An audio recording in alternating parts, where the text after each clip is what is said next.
어느 정도였냐면 너무 아파서 걷지도 못했어요. 그래서 쉬지 못하고 달리게 되었고 어느 순간 아예 멈추게 됩니다. 구독, 좋아요.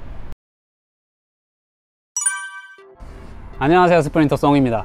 오늘은 부상에 대해서 이야기해볼까 합니다. 처음으로 제 이야기를 하는 것 같아요. 저 같은 경우는 고등학교 때부터 엘리트 체육을 한 특이한 케이스입니다. 운동을 어렸을 때부터 하지 않다가 갑자기 하게 된 특이 케이스죠. 갑자기 하게 되니까 운동에 대해서도 잘 모르고 부상에 대해서도 잘 몰랐어요. 당연한 결과겠지만 부상에 대해서 아무것도 모르는 상태에서 부상에 노출이 됩니다. 처음 부상을 당했을 때는 고등학교 1학년 동계훈련을 마치고였어요. 어느 날 운동을 하는데 정강이가 너무 아픈 거예요. 어느 정도였냐면 너무 아파서 걷지도 못했어요. 그런데 그때는 운동 분위기가 살벌했어요. 선배들도 무섭고 분위기가 너무 진지해서 아프다고 할 수 없었어요. 그래서 쉬지 못하고 달리게 되었고 어느 순간 아예 멈추게 됩니다. 부상에 무지했던 저는 6개월간 병원을 전전하게 되는데요. 피로골절이라는 부상을 진단받았어요. 달리기를 어느 정도 해보신 분들은 아실 거예요. 피로골절이 무엇인지. 달릴 때 충격은 근육이 흡수하게 되는데 근육들이 흡수하지 못한 충격들이 뼈에 가해져서 미세 손상을 입히게 됩니다. 그래서 누적된 데미지가 골절을 만드는 부상이 바로 피로골절이에요. 피로골절이 낫고 그 이후에 족저근막염까지 와서 약 2년간 쉬게 됩니다. 왜 아픈지도 모른 채 도대체 무엇이 문제인지도 모르고 쉬게 됩니다. 2년이라는 시간이 지난 뒤에 나중에 알게 되었어요. 모든 게 문제였다는 걸. 먼저 준비되어 있지 않은 몸이 가장 큰 문제였어요. 운동을 늦게 시작해서 고강도의 트레이닝을 견딜 수 있는 몸이 아니었어요. 두 번째는 신발이었어요.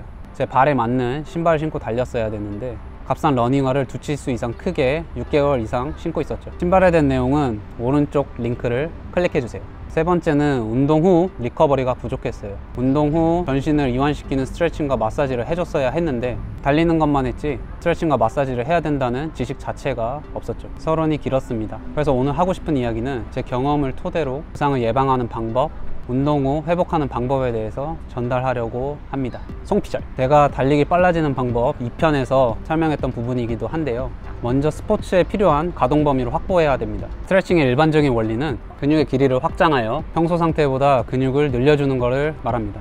스트레칭을 하게 되면 관절의 가동 범위 증가, 유연성 향상, 혈액순환 촉진, 부상 예방 등에 도움이 됩니다. 이런 기본적인 가동 범위가 확보되지 않은 상태에서 스포츠 활동을 한다면 부상에 노출될 위험이 매우 높기 때문에 제일 먼저 해야 됩니다. 스포츠 각도가 안 나온다고 지금 당장에 문제를 일으키지 않지만 추후에 반드시 문제가 생기게 됩니다. 그렇기 때문에 운동 전에는 동적 스트레칭을, 운동 후에는 정적 스트레칭을 꼭 해주세요. 송피절. 가동 범위를 확보했다면 이번에는 근막을 이완하는 마사지입니다. 가장 흔히 알고 있는 족저근막염에도 도움이 되고 모든 부상들을 예방할 수 있는 방법이 마사지입니다. 오랫동안 사용되어 오고 뭉쳐온 근육들을 원 상태로 되돌릴 수 있도록 근막 이완 마사지를 해볼 겁니다. 마사지 도구는 마사지 스틱이나 폼롤러, 볼, 마사지 건 등이 있습니다. 손으로 하는 게 가장 좋지만 손에 힘이 많이 들어가기 때문에 도구를 이용해 주시면 더 편하게 근육을 풀 수 있어요. 타이트했던 근육과 근섬유를 문질러주면 근육 내에 쌓여있던 피로 물질, 덧산을 제거하고 세포의 산소 공급을 원활하게 하는 원리입니다.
그리고 너무 높은 쿠션화는 불안정하기 때문에 족저근막염이 있으신 분들에게 높고 물렁한 쿠션은 좋지 않습니다. 아치를 잡아줄 수 있는 테이핑을 하거나 또는 신발 아치를 딱 잡아주는 신발을 신는 것도 도움이 됩니다. 아치를 잡아주는 안정화는 이렇게 중족부에 플라스틱이 있는 게 특징입니다.